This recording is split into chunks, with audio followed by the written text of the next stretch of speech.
ایک ماں شریک بھائی ہے اور ایک ماں شریک بہن ہے، تو اب کیا ملے گا؟ سلس مل جائے گا. ان دونوں کو کیا ملے گا؟ سلس مل جائے گا. درمیان میں اس لیے میں نے لکھا کہ یہ سلس ان دونوں میں برابر تقسیم ہوگا. سلس کو کیا کریں گے؟ ان دونوں میں برابر تقسیم کریں گے. للذکر مثل حظ الانثیین والا اصول جو ہے اس کو اپلائی ہم نہیں کریں گے. مثال نمبر 4 دیکھیں، ایک شخص کا انتقال ہوا، دو آخ خیفی ہے یعنی دو ماں شریک بھائی ہے، تو ایسی صورت میں کیا ملے گا؟ یہاں پہ سلس مل جائے گا. ٹھیک ہے. مثال نمبر 5 دیکھیں، ایک شخص کا انتقال ہوا، ایک اخی خیفی ہے اور بیٹا ہے.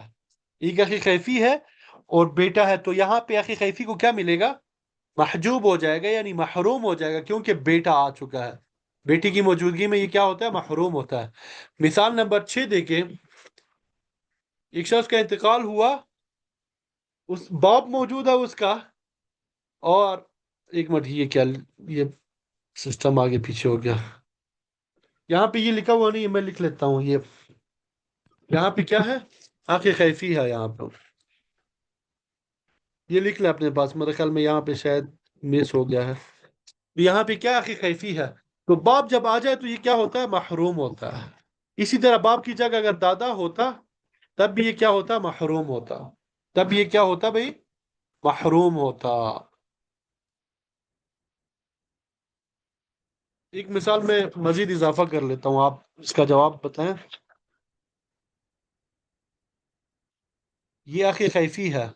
یہ آخر خیفی لفظ سے کسی کو مشکل تو نہیں ہے؟ سمجھ تو آگے، یہ ماں شریک بھائی ہے، نواسا ہے. آخر خیفی کو کیا ملنا چاہیے یہاں پہ؟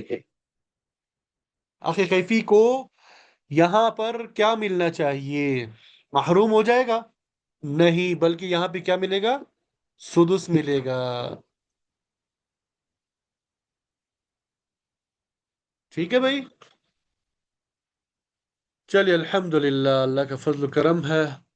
مثالیں بھی آپ نے سمجھ لی. اب عربی میں یاد کرنے کے لیے آسان عبارت جو ہے، یہی باتیں جو ہے عربی میں ہم پڑھیں گے. وَأَمَّا، اور بہرحال، اولاد الام، اولاد الام کے لیے یعنی ماں شریک بھائی اور بہنوں کے لیے، فَلَهُ أَحْوَالٌ ثَلَاثٌ، تو ان کے لیے تین احوال ہے. نمبر 1، السدس للواحد، السدس للواحد، یعنی جب یہ ایک ہوں گے تو سدس یعنی چھٹا حصہ ملے گا. نمبر 2، والثلث للاثنین، ثلث، ثلث جو ہے ایک تہائی جو ہے للاثنین دو کے لیے ہے، یعنی دو افراد ہو، فصاعدا یا دو سے زائد ہو. فصاعدا کا معنی دو یا دو سے زائد ہو. یہاں پہ وہ اصول بتایا گیا. یہاں پہ کیا بتایا گیا؟ اصول بتایا گیا. یہ سراجی کے حاشیے میں بھی لکھا ہوا ہے. ذکورہم، ان کے مذکر جو ہے، واناثہم، اور ان کے جو مؤنث ہے، یعنی بھائی اور بہنیں جو ہے، ماں شریک بھائی اور بہنیں جو ہے، فی القسمتی، قسمت میں تقسیم ہونے میں، والاستحقاقی اور مستحق ہونے میں، سواء برابر ہے. دو الفاظ استعمال ہوئے ہیں. ایک قسمت کا لفظ ہوا یعنی تقسیم جب کریں گے، اور ایک استحقاق مستحق ہونا. قسمت سے مراد یہ کہ جب ان کو ثلث ملتا ہے تو یہ برابر تقسیم ہوگا، ان میں کیا ہوگا؟ برابر تقسیم ہوگا. استحقاق کا معنی مستحق ہونے میں، یعنی سدس دونوں کو ملے گا. یعنی اگر ایک بھائی ہے، ماں شریک بھائی ہے، تب بھی سدس ملے گا. ایک ماں شریک بہن ہے، تب بھی کیا ہوگا؟ سدس ملے گا. یعنی مستحق دونوں برابر ہے، تقسیم میں بھی برابر ہے، مستحق ہونے میں بھی برابر ہے. یہ وہ اصول ہے جو سمجھا دیا. نمبر 3 جو ہے، وَيَسْقُطُونَ، ہاں، وَيَسْقُطُونَ، یہ گر جائیں گے، ساقط ہو جائیں گے، محروم ہو جائیں گے، بالولدی، ولد کے ذریعے. ولد میں بیٹا بھی داخل ہے، بیٹی بھی داخل ہے. ٹھیک ہے. البتہ نواسا نواسی داخل نہیں ہے. ولد الابن میں جو ہے یہ پوتا پوتی داخل ہے. وَإِن سفل، اسی طرح نیچے چلتے جائیں، پڑ پوتا پڑ پوتی. وبالابی، باپ کے ذریعے بھی محروم ہوں گے. والجدی، دادا کے ذریعے سے بھی محروم ہوں گے. یہاں پہ ایک لفظ استعمال کیا، بالاتفاق. باپ دادا میں یہ بالاتفاق محروم ہوں گے. آگے کچھ مسائل آئیں گے جن کا میں نے اشارہ کیا تھا کہ باپ دادا میں کیا ہے؟ فرق ہے. تو وہ آگے آ جائیں گے تو اس میں اختلاف ہوگا. یہاں پہ کسی کا اختلاف نہیں ہے. باپ دادا دونوں کے ذریعے بالاتفاق کے کیا ہوتے ہیں؟ محروم ہوتے ہیں. جی بھائی سمجھ آ گئے ہیں؟ مشکل ہے کہ نہیں؟ چلے الحمد للہ. اب آخری پڑھ لیتے ہیں. آخری پڑھ لیتے ہیں. شوہر کی طرف آ جاتے ہیں. شوہر کی طرف آ جاتے ہیں.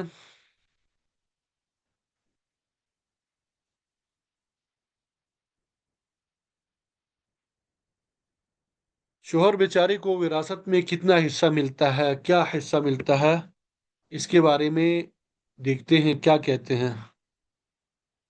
تو شوہر کے دو احوال ہے. شوہر کو صرف آدھا ملتا ہے، نصف حصہ ملتا ہے. ٹھیک ہے. نمبر دو، یا ربع ملتا ہے، چوتھا حصہ ملتا ہے. شوہر کو کیا ملتا ہے؟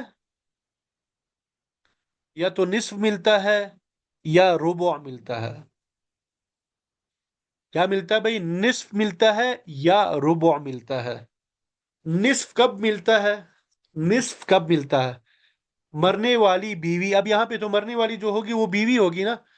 بیوی کی اولاد نہ ہو، میت کی اولاد نہ ہو. شوہر کی بات نہیں کر رہے ہیں. جو مرنے والی خاتون ہے اس کی اولاد نہ ہو تب نصف ملے گا. ہو سکتا ہے اس شوہر کی اولاد ہو لیکن دوسری بیوی سے. اس کی دو بیویاں تھی، دوسری بیوی سے اس شوہر کی اولاد ہے تو اس سے فرق نہیں پڑتا. جو خاتون مر چکی ہے اس کی اولاد نہ ہو، مرنے والی بیوی کی اولاد نہ ہو تو شوہر کو نصف ملے گا. اگر مرنے والی بیوی کی اولاد ہو تو شوہر کو ربع ملے گا، چاہے وہ اولاد اسی شوہر سے ہے یا دوسرے شوہر سے ہے، یا نعوذ باللہ من ذالک زنا کے ذریعے سے ہو. یعنی خاتون کی اولاد ہو، چاہے اسی شوہر سے ہے یا دوسرے شوہر سے تھا یا زنا سے ہو، تو ایسی صورت میں یہ شوہر کو کیا ملتا ہے؟ ربع ملتا ہے. مثالوں سے سمجھ لیں. ایک خاتون کا انتقال ہوا، اس کا شوہر موجود ہے اور باپ موجود ہے. تو شوہر کو کیا ملنا چاہیے یہاں پہ بھائی؟ بھائی ذرا جلدی بتا دیں شوہر کو کیا ملنا چاہیے. یہ تو آپ لوگوں نے حل کرنا ہے. شوہر کو کیا ملنا چاہیے؟ شوہر کو یہاں پہ نصف ملنا چاہیے. مرنے والی کی اولاد نہیں ہے. باپ کو کیا ملنا چاہیے؟ باپ کو کیا ملنا چاہیے؟ جی بتا دیں.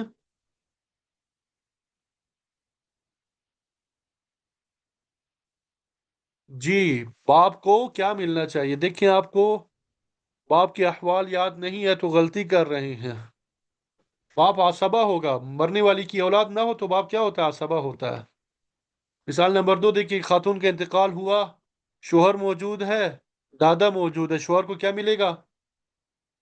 شوہر کو کیا ملے گا؟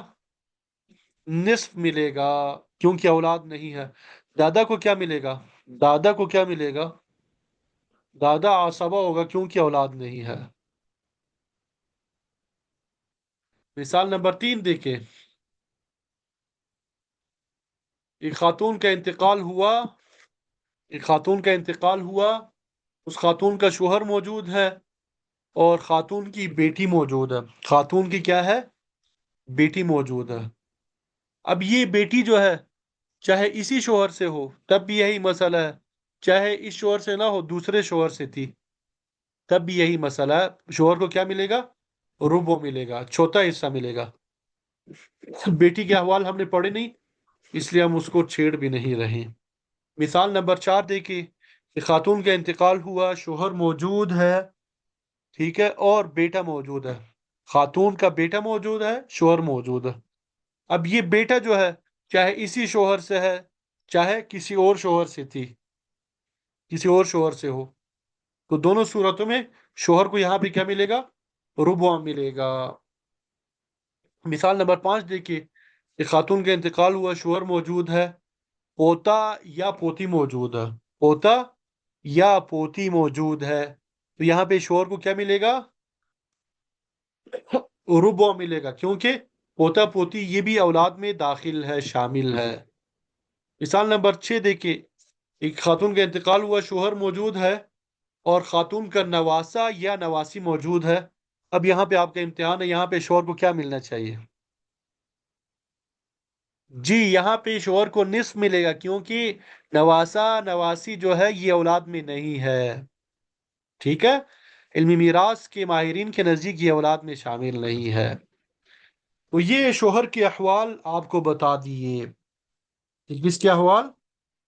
شوہر کے احوال جو ہے وہ آپ کو بتا دیے. ٹھیک ہے، اب عربی میں بھی اس کو پڑھ لیتے ہیں. وَلِلزَّوْجِ حَالَتَانِ، شوہر کے لیے دو احوال ہے. النصف، شوہر کو کیا ملے گا؟ نصف ملے گا. عند عدم الولد، ولد نہ ہونے کی صورت میں، اولاد نہ ہونے کی صورت میں. وولد الابن، اسی طرح پوتا پوتی نہ ہونے کی صورت میں. وَإِن سفل، اسی طرح نیچے چلتے آ جائیں. والربع عند الولد، ربع ملے گا ولد یعنی اولاد ہونے کی صورت میں. وولد الابن، اسی طرح پوتا پوتی ہونے کی صورت میں. وَإِن سفل، اسی طرح نیچے چلتے جائیں. اسی طرح نیچے چلتے جائیں.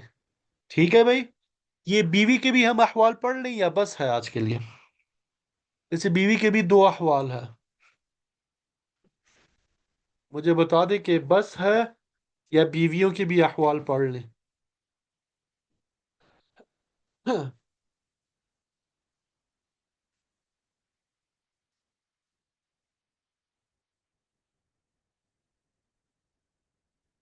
جی چلیے، آج کے لیے اتنا ہی کافی ہے. بیوی کے حوالے سے کل جو ہے وہ بات کریں گے بیویوں کے حوالے سے. تو آپ لوگ مطالعہ کر لیجئے گا. تو آج ہم نے ٹوٹل ابھی تک ہم نے 5 احوال پڑھے ہیں. باپ کے احوال، باپ کے 3 احوال یاد کرنا. دیکھیں آسان ہے، یاد کیا کرنا؟ باپ کے 3 احوال ہیں. چھٹا حصہ ملے گا جب میت کی مذکر اولاد موجود ہو یا مذکر اور مؤنث دونوں اولادیں ہو. اسی طرح باپ کو چھٹا حصہ بھی ملے گا، عصبہ بھی ہوگا جب میت کی صرف مؤنث اولاد ہو. اسی طرح باپ عصبہ ہوگا جب میت کی کوئی اولاد نہ ہو. دادا کے 4 احوال ہے، باپ موجود ہو تو دادا محروم. اسی طرح سدس ملے گا جب میت کی مذکر اور مذکر وہ اولاد موجود ہو یا مذکر اور مؤنث دونوں اولادیں ہوں. سدس پلس عصبہ ہوگا جب صرف مؤنث اولاد ہو، اولاد نہ ہو تو عصبہ ہوگا. اور اولاد الام کی بھی 3 حالتیں ہیں، ایک ہو تو سدس ملے گا، ایک سے زیادہ ہو ثلث ملے گا. اور اسی طرح اگر اولاد موجود ہو، باپ دادا موجود ہو تو محروم ہوں گے. پھر شوہر جو ہے اس کے 2 احوال ہیں، اولاد نہ ہو تو نصف ملے گا، اولاد موجود ہو تو ربع مل جائے گا. یہ دیکھیں مختصراً کتنا جلدی میں نے سنا دیا. تو اس طرح آپ لوگوں کو ازبر یاد ہونا چاہیے. اور یہ کیسے ہوگا؟ جب آپ اس کو بار بار دہرائیں گے، بار بار بار بار بار بار. اگر نہیں دہرائیں گے تو جس طرح آگے چلتے جائیں گے یہ احوال ابھی مزید آگے آئیں گے، بڑھتے جائیں گے. بیویوں کے احوال آئیں گے، یہ بھی آسان ہے. بیٹی کے احوال آئیں گے، پوتی کے احوال تھوڑے مشکل ہوتے ہیں، آ جائیں گے. پھر اسی طرح حقیقی بہن کے احوال، پھر باپ شریک بہن کے احوال، سب سے زیادہ باپ شریک بہن کا مسئلہ، پھر ماں کے احوال، پھر دادی نانی کے احوال. تو ان کو ہم نے کیا کرنا ہے؟ زبانی ازبر یاد کرنا ہے. تو آپ لوگ اس کو زبانی ازبر یاد کر لیں. سمجھنے کے لیے یہ ویڈیو ریکارڈنگ آپ لوگوں کے پاس موجود ہوتی ہے. یاد کرنے کے لیے یہ PDF فائل میں آپ لوگوں کے ساتھ شیئر کر چکا ہوں. یہ مثالیں جو ہے آپ لوگوں نے حل کرنے، زبانی یاد نہیں کرنے. یاد کیا کرنا ہے؟ یہ جو میں نے احوال سنائے ہیں آپ کو، ٹھیک ہے، یہ مثالیں آپ نے حل کرنے کے لیے، سمجھنے کے لیے یہ ہے. سنانے اور یاد کرنے کے لیے یہ احوال ہے. تو ان کو آپ یاد کر لیجئے گا. کل انشاءاللہ بیویوں کے احوال پڑھیں گے، اسی طرح بیٹی کے احوال پڑھیں گے اور پوتی کے احوال پڑھیں گے. کل ہم نے کیا کرنا ہے؟ بیوی کے احوال، بیویوں کے احوال، بیٹی کے احوال اور پوتیوں کے احوال پڑھیں گے. ٹھیک ہے بھائی.